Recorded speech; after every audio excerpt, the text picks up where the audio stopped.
জামাত নির্বাচিত হলে হিন্দু ভাই বোন ও মায়েরা তাদের ইজ্জত সম্পদ নিয়ে নিরাপদে থাকবে, এমন মন্তব্য করেছেন বাগেরহাট ৪ আসনের জামাতের প্রার্থী অধ্যাপক আব্দুল আলিম।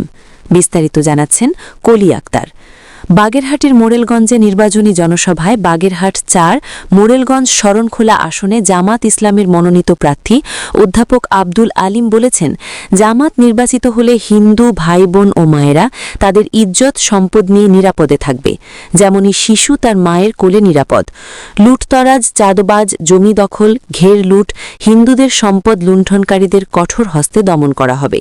লুটেলের হাতে জনগণ নেতৃত্ব দেখতে চায় না, তাদের কাছ থেকে সাধারণ মানুষ মুখ ফিরিয়ে নিয়েছে। এ জনপদে আগামীর নেতৃত্ব হবে ন্যায় ও ইনসাফ ভিত্তিক জনকল্যাণমুখী রাষ্ট্র গঠনের। ১২ ফেব্রুয়ারি ঐক্যবদ্ধভাবে সকলে দাঁড়িপাল্লা প্রতীকে ভোট দিয়ে বিজয় করার আহ্বান জানান।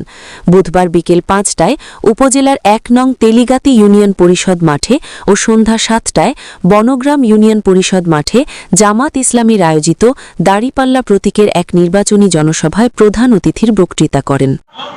আওয়ামী লীগের শাসন দেখেছি, আমরা বিএনপির শাসন দেখেছি, আমরা জাতীয় পার্টির শাসন দেখেছি।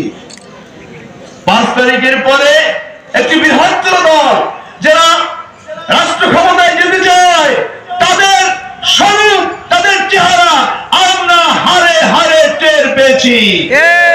সুতরাং ভবিষ্যতে আমরা বাংলাদেশ জামাত ইসলামের নেতৃত্বে বাংলাদেশের মাটিতে ন্যায় ইনসাফ ভিত্তিক সমাজ এবং শাসন কাঠামো প্রতিষ্ঠিত হোক, এটা আমরা দেখতে চাই।